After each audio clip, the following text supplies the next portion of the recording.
everyone, this is Dilpreet welcomes you all to the Tips Master Study class. In this video, we will be going to do the practice questions of the most scoring topic probability for IIT JEE Mains. So let's begin.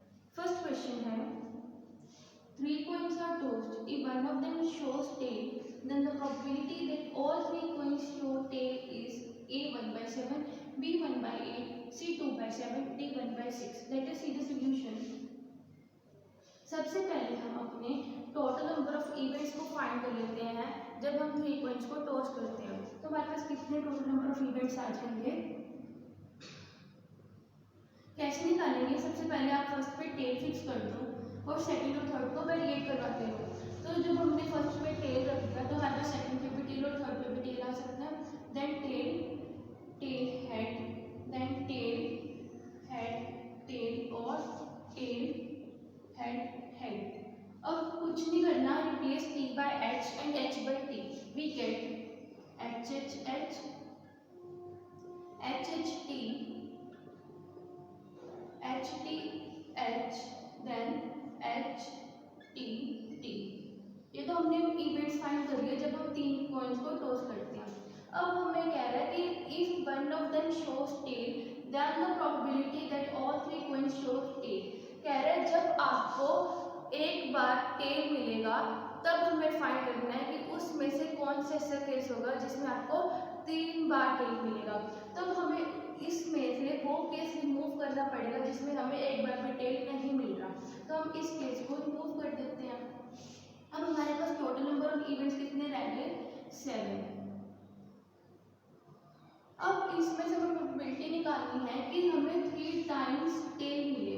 तो इसमें से एक ही ऐसा case है जिसमें हमें 3 बारी tell मिल रहा है। तो हमारे पास अब प्रोबेबिलिटी क्या आएगी? जो हमारी रिक्वायर्ड प्रोबेबिलिटी है, फेवरेबल केसेस कितने आए हमारे पास 1 और टोटल नंबर ऑफ केसेस कितने हमारे पास 7। तो हमारी प्रोबेबिलिटी कितनी आ गई? 1/7। तो हमारा ऑप्शन ए है वो ट्रू हो जाएगा। नेक्स्ट क्वेश्चन है, if A and B are 2 events such that A is a subset of B, then probability of B by A is A0, B1, C1 by 2, D1 by 3. Let us see the solution. हमें probability निकालनी है B by A की। हमारा जो formula होता है वो क्या होता है? probability of D intersection A over probability of A। अब हमें सबसे पहले B इंटरसेक्शन ए की प्रोबेबिलिटी देखनी है। तो सबसे हम देख लेते हैं कि B इंटरसेक्शन ए सेट है क्या। जब हम 2 सेट्स की इंटरसेक्शन लेते हैं तो वो वाले सेट की इक्वल आती है जो भी इनमें से छोटा सेट होता है। तो इसमें छोटा सेट क्या है? ए, क्योंकि ए जो है वो B के अंदर कंटेन है। तो B इंटरसेक्शन ए की जो प्रोबेबिलिटी होगी वो क्या होगी? प्रोबेबिलिटी ऑफ ए की इक्वल। यहाँ पे वैल्यू सब्स्टिट्यूट कर देते हैं तो यहाँ पे आ जाएगा probability of A over probability of A, this is equals to 1। तो कितनी प्रोबेबिलिटी आ गई? बी बाई ए की 1। थर्ड क्वेश्चन है, the probability that A speaks truth is 4/5 while this for B is 3/4. The probability that they contradict each other when asked to speak on a fact is A 3/20, B 1/5, C 7/20, D 4/5. Let us see the solution. सबसे पहले हम मान लेते हैं कि हमारे पास even वो event है when A speaks truth और A2 वो इवेंट है जिसमें B speaks truth। अब प्रोबेबिलिटी ऑफ इवन कितनी है हमारे पास? 4/5 और प्रोबेबिलिटी ऑफ E2 कितनी है? 3/4। Now अब वो क्या कह रहा है? The probability that they contradict each other means we have to find the probability of that case in which when A speaks truth then we have to speak lie, or when A speaks lie then we have to speak truth। means हमारे पास जो required probability होगी वो A सच बोल रहा है तो B को क्या बोलना पड़ेगा? झूठ। means E2 complement. और जब A झूठ बोल रहा है मीन्स इवन कॉम्प्लीमेंट तो B को क्या बोलना पड़ेगा? सच बोलना पड़ेगा। इसकी वैल्यू कितनी है? 4/5। E2 कॉम्प्लीमेंट किस निकलेगा? 1 - 3/4 विच इज 1/4 और इवन कॉम्प्लीमेंट 1 - 4/5 दैट इज 1/5 और E2 E2 की वैल्यू कितनी है 3/4, तो कितना आ गया हमारे पास 4/20 plus 3/20 which is equals to 7/20, तो ऑप्शन जो है वो C2 हो जाएगा। नेक्स्ट क्वेश्चन है question number 4। If two events A and B are such that probability of A complement is 0.3, probability of B is 0.4 and probability of A intersection B complement is 0.5, then probability of B over A union B complement is equal to, let us see the solution। हमें probability निकालनी है B over A union B complement। Apply the formula, this is equal to P of B intersection with A union B complement over probability of A union B complement। अब देखो यहाँ पे क्या है intersection, तो एक बार हम B की इंटरसेक्शन A के साथ ले लेंगे, यूनियन B की इंटरसेक्शन उसके कॉम्प्लीमेंट के साथ आ जाएगी, तो यहाँ पे क्या आ जाएगा P B इंटरसेक्शन है, और हमें पता है कि B और B कॉम्प्लीमेंट की जो इंटरसेक्शन होती है वो तो एम्प्टी होती है, तो यहाँ पे सिर्फ यही टर्म आएगी, और यहाँ पे क्या आ जाएगा P A union B complement. अब हमें B इंटरसेक्शन A फाइंड करना है।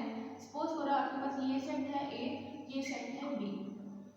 अब इसमें से B इंटरसेक्शन A वाला सेट ये है।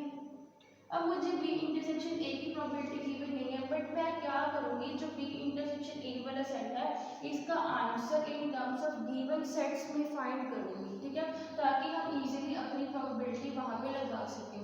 अब ये वाला सेट क्या है आपके पास A माइनस B, और ये वाला सेट क्या है B माइनस A।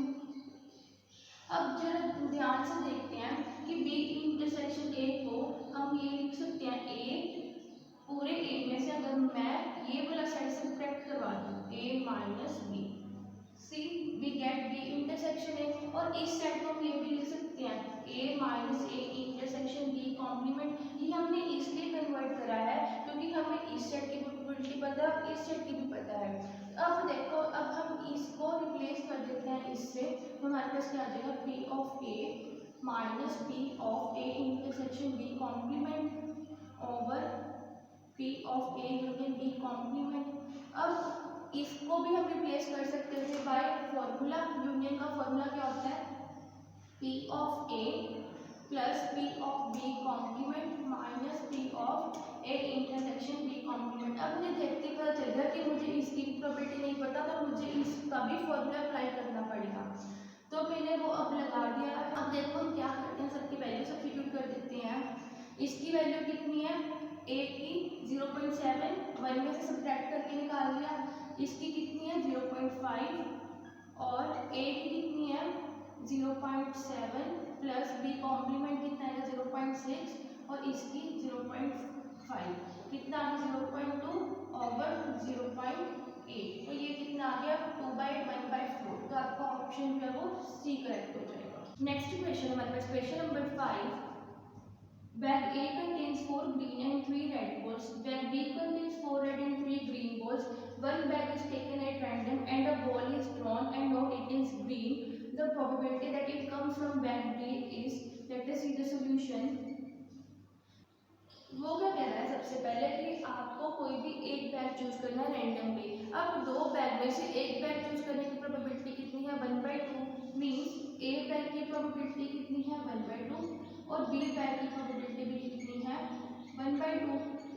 अब उसमें से आपने एक बॉल निकालनी है, और वो बॉल कैसी आई है ग्रीन बॉल, तो आपको प्रोबेबिलिटी निकालनी है कि वो जो बॉल ग्रीन आई है वो बैग बी में से आनी चाहिए। तो अब हम कैसे निकालेंगे कि हमें क्या चाहिए ग्रीन बॉल चाहिए, वो भी बैग बी में से, तो हम इसको जो है वो फाइंड करेंगे बाय यूजिंग बेस थ्योरम। वो क्या कहती है कि अगर आपको बैग बी में से चाहिए तो पहले आपको प्रोबेबिलिटी लेनी पड़ेगी बैग बी की इनटू उसके अंदर जितनी भी बॉल्स हैं ग्रीन उसकी probability over total probability means पहले आपको ए बैग लेना है और उसकी प्रोबेबिलिटी को मल्टीप्लाई करवाना है उसके अंदर जितनी भी आपके पास ग्रीन बॉल्स हैं, प्लस प्रोबेबिलिटी लेनी है आपको बी बैग की और उसके अंदर देखनी है आपको कितनी ग्रीन बॉल्स पड़ी हैं, ठीक है। तो इसकी वैल्यू कितनी है हमारे पास 1/2, और ग्रीन बॉल्स कितनी है बैग बी के अंदर हमारे पास 3/7 ओवर ए बैग की प्रोबेबिलिटी 1/2 है और ग्रीन बॉल्स की कितनी प्रोबेबिलिटी है बैग के अंदर 4/7 plus 1/2 into 3/7 this is equal to 3/14 over 7/14 which is equal to 3/7। तो इससे हमें ये पता चल गया कि रैंडमली हमने कोई भी एक बैग चूज करा और उस बैग में से हमने ग्रीन बॉल निकाली। अब वो हमें जो ग्रीन बॉल चाहिए वो बैग बी में से चाहिए, तो उसकी प्रोबेबिलिटी को हमने फाइंड करा है by using Bayes theorem. This is the very important question for IIT JEE। Next question है हमारे पास क्वेश्चन नंबर 6।